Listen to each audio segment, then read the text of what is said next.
Hey everybody, let me see if I can set that there. Okay, so I've been talking to some people, and they were a little bit confused on covering how shorts are going to cover. So I'm going to spend a little bit of time talking about both MMAT and MMTLP, so Metamaterials Inc. and the Special Preferred Share MMTLP. This is not financial advice. I am not I am not a financial advisor. This is just my opinion, and take it for entertainment purposes only and do your own due diligence. Lots of great resources out there. Smokey, Pidge, Terry, Tony, Allie, Penny Queen. She just wrote a really good article. So lots of good resources. Okay, so let's backtrack a little bit. Torchlight was an oil and gas company that was heavily shorted for like a decade, right? Um, so they basically, the shorts were trying to short them into the ground so that they didn't have to pay anything back, right? It's a tactic that we've seen. You see the zombie stocks that start trading on the OTC, just like all the weird stuff that these hedge funds, their shady stuff that they do to make a buck off of, retail and destroying companies. So that was what it looked like Torchlight's fate was going to be. And so along comes Metamaterials, right? So they're a Canadian company that's on the Canadian exchange, and they want to come over to the NASDAQ. And they, work with smart materials, things that aren't found in nature, to give you optimal abilities to do things with that you haven't been able to do, right? Because we were limited with the resources that we had. Kind of like a new material, plastic could do things that tin and metal could do. It's like that, but on steroids and blah, blah, blah. So I could go on forever, like the impacts that it has for 5G and medical and all that other stuff. Anyways, point I want to make is they're a very solid company, right? This is not your typical meme play, but it has the same flavor in the respect that TRCH, Torchlight, was shorted so heavily. So we find out that Metamaterials is going to merge with Torchlight. And you get a big run up in this June. You get a big run up. But from my understanding, because of the way cost to borrow, and somebody can correct me because, like I said, I'm not a financial advisor. This is not financial advice. The cost to borrow was pretty high at that point in time. Um, but there was George. He's a pretty cool dude. So he completed the merger early, right? So we know that there are a lot of shorts that are trapped. I believe C Plant had shown from his Ortex data that it was 15 million. Take that with a grain of salt too, because a lot of people don't have to report, and quite frankly, it could be significantly higher. And that's kind of where I'm going with it, just because there's no way to really know, but I'm going with it just because I think that they're shady bitches. They use whatever tactics they can to hide their dirty dealings. So, anyways, so that's kind of an unknown, but we know at least 15 million. So they didn't cover at that point in time. So this is where it gets kind of confusing for people. So, we've got our preferred series share that turns into like I can't remember what it was. It was just sitting in your brokerage account, right? And then it started trading, which we know that it was like nefarious. We don't know, there's some people say Knight, Citadel might be responsible. Some people say that Fidelity may have been the broker. Who knows? Who knows? And you know what? I can argue that it started in bad ways, but I think it was maladaptive. My personal opinion, I've seen everybody else's data and why they think what they think, but guess what? I get to make up my own opinion. I can share my opinion, and you don't have to take it, or you can take it. Whatever. Do your own due diligence. So I think it was started nefariously, but it ended up being something that was maladaptive. So you ever do something and it ends up fucking you in the end? Yeah, this is what I think is going to happen. So So then it starts trading, right? And then that may be like all this weird stuff happened, right? And so we anticipated the merger to happen and then to shortly after get like all the dividend stuff. But that's not what happened. It took a while, and I think, George and the team, they had to adapt, and that's what they do. They go beyond, they adapt, and they figure out the best plan for them and what might work for us. Um, so it starts trading, and then now we know that we're waiting for the S1A3. This is the third time it's been sent. Sorry, my nose just keeps itching. And the third attempt to get it approved, and it just seems like it's slow rolling, and I could get into that too, but you guys are thinking I'm like totally tinfoil hat. So so yeah, so people are like, well, what are these shorts, these TRCH shorts um that were short during the merger? What exactly do they have to cover? And that's what I wanted to talk about with my nose like itching. So sorry. I promise I don't do cocaine. That's Carisdale guy, whatever his name is. So yeah, so if you were short torch, my belief, and this is where it gets complicated because there was a reverse split right before the merger, and I remember George saying there was something for compliance. I don't know, you guys can look into those details and tell me. But anyways, so I believe that, so they went from 2 shares to 1 share, which would mean that 1 TRCH or 1 meta share would cover 2 TRCH shares. Is my belief. Or maybe it's 1 should cover 2. Anyways, sorry. See, that's where it gets complicated. But that's not even the big deal. I'm like, whether it's 1 share or 2 share, that's not where it gets complicated. Where it gets complicated is, and there's 2 schools of thought, right? And either way, because I'm so highly invested in both MMAT and MMTLP, I'm like, for me, it doesn't matter which one happens because I have a plan for A and a plan for B. So anyways, so some people believe that these TRCH, and I think this is Pidge's school of thought, and she tried to explain it to me, and I was like, because Pidge is like so smart. Anyways, so you have your TRCH share that you're short during merger, so then you would have to pay back the meta, and people are like, wait, what? They don't have to cover with meta, they have to cover with MMTLP. So that's kind of what Pidge is saying, is like, no, you would cover with the 2 MMTLP, or the MMTLP would cover your TRCH short, and then it would also, if you held during merger, remember, if you held during merger, you are responsible for paying the dividend. The dividend would be the MMTLP share. So you theoretically, and that in that belief system, you would pay 2 MMTLP, 1 to cover your TRCH short and then 1 to cover for the divvy. My personal belief is that you will have to cover an MMAT share because Torchlight turned into MMAT. So you have to cover that, whether or not it's 1 or 2 because of the reverse split. Like we'll see that happen. That's fine. I'll figure that out later too. Or whether or not they have to cover 2 MMTLP shares for, being short torch and the divvy.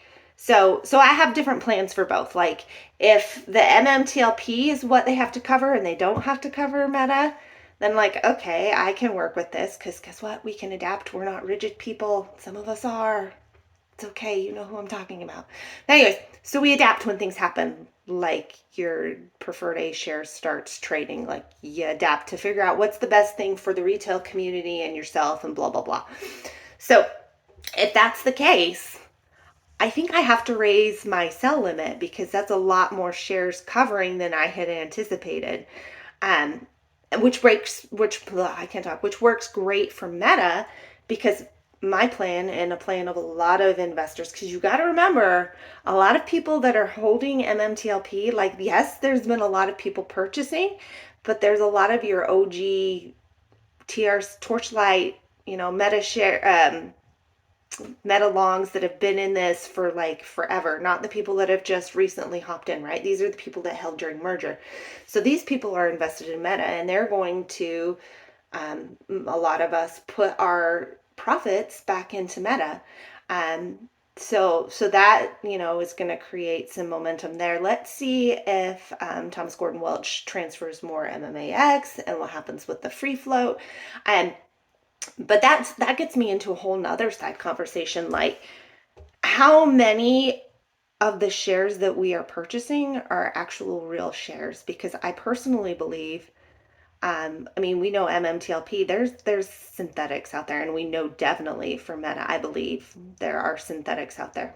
And, not financial advice, not a financial advisor, but if we know that there are a lot of synthetics, and we get a point where different entities are margin called, then especially with MMTLP, it's going to be so fun because they have a deadline, right? They have this finite amount of, like, they can't hold on to it like they've been doing. Like they've with AMC and GME, they've been able to kick the can down for forever. I mean, even after the merger, we all thought like, oh, the merger happens and then they've got T something something dates, and then they have to pay it back and they'll get margin called. And but we know they're like hiding their deals and swaps, and trading things back and forth among the other hedge funds to get away from actually having to cover their short positions. And so because of the way this is set up, and thank you, George, I appreciate this, because of the way it's set up, they can't.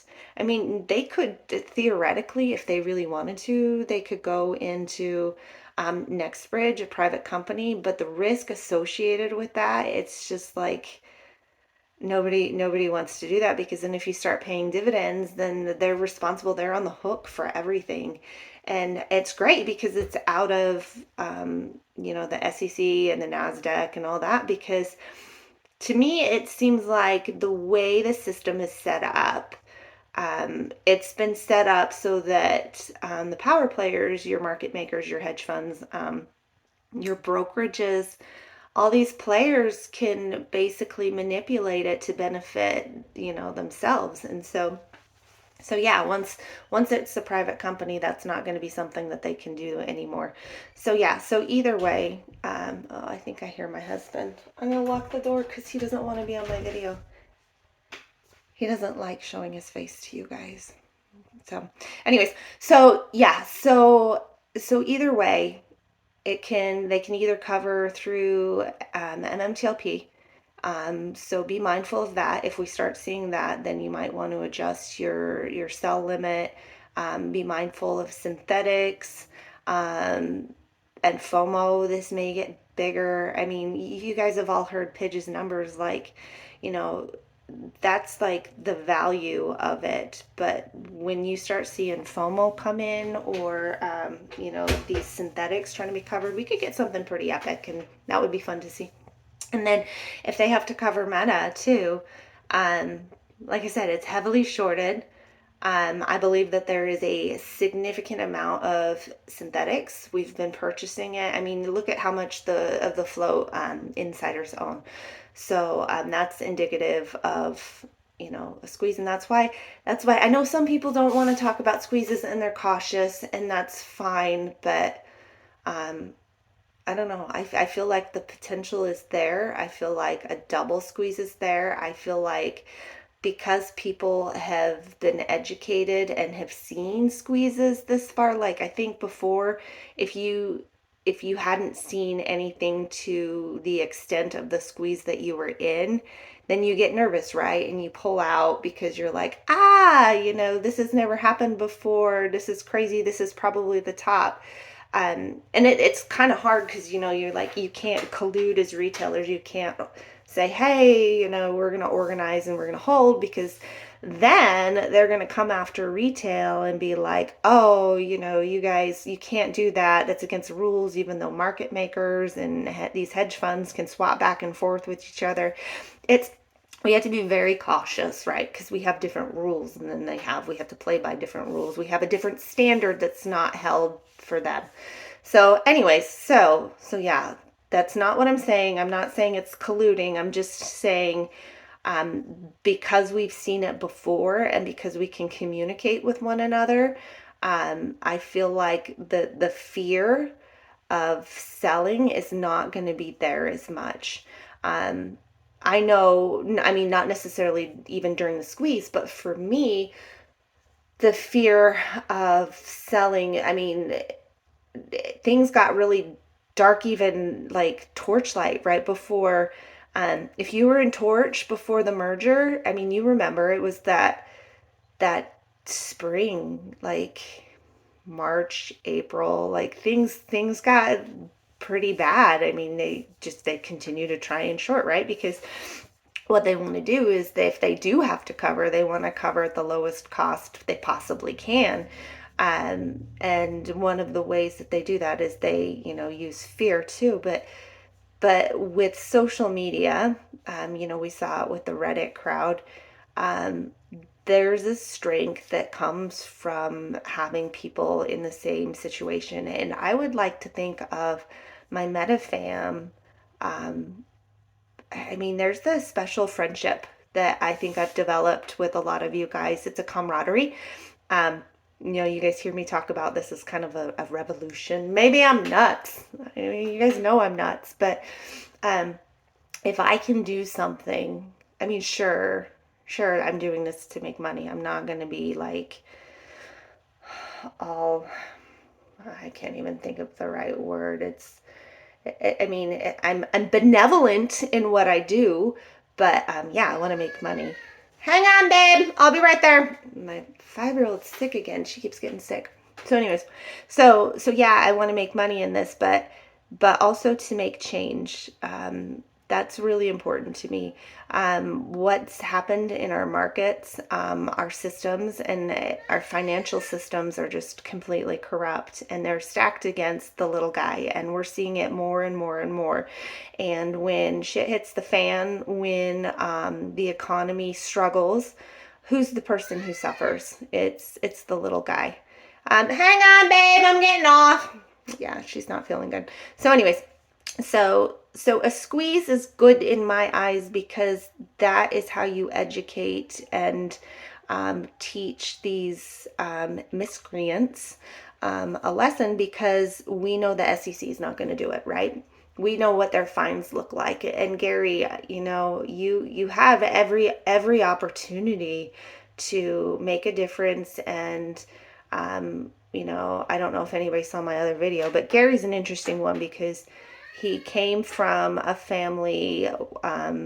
His grandparents were immigrants that came to the country. His parents ran a business, and he's the first generation to go to college. Like he wants to be something and make something of himself, and he's climbed so high, and nobody wants the market to crash underneath him. But it's gonna, like, stuff's gonna happen anyway. So you have an opportunity to have your legacy of the market crashing and you did nothing for retail, or time's ticking, but maybe you could still do something. But either way, we don't need you, and we're going to do this anyways. And we're going to educate these hedge funds that have been engaging in illegal practices and been unethical, who use psychological tactics on social media, like the corruption, and then the amount of energy that they spend to rob us of our money is ridiculous.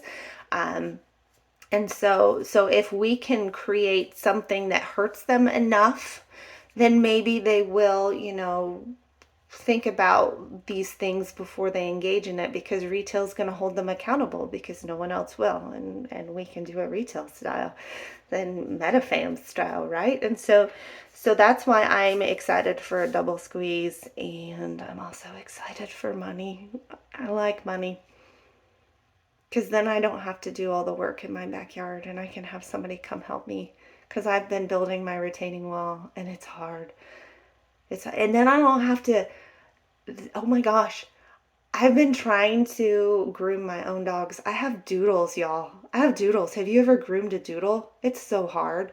So, anyways, I keep thinking about these things. I'm like, I'm not gonna get a Lambo because I love my Ford Flex. It's like my grocery getter. I love her. Her name's Strawberry. She's really cute. Um, yeah, I'm not gonna. I don't think I will want to go extravagant. If you guys want a Lambo, go get a Lambo and send me pictures. But yeah, I don't want to shave my doodles anymore. So, anyways, that was my story. And if you guys have any questions specifically about the schools of thought, as far as if they have to cover with MMAT or MMTLP, we can have those conversations. Like I said, it's not. Hang on, babe. Give me 30 seconds. Somebody's calling you. Someone's calling me? I have my phone right here. No. Someone wants to talk to you, but not on the phone. Oh, at the door? Okay. All right, guys. I will talk to you later. Bye. At the door. Where? Calling you. Okay, I'll be right there. All right, bye.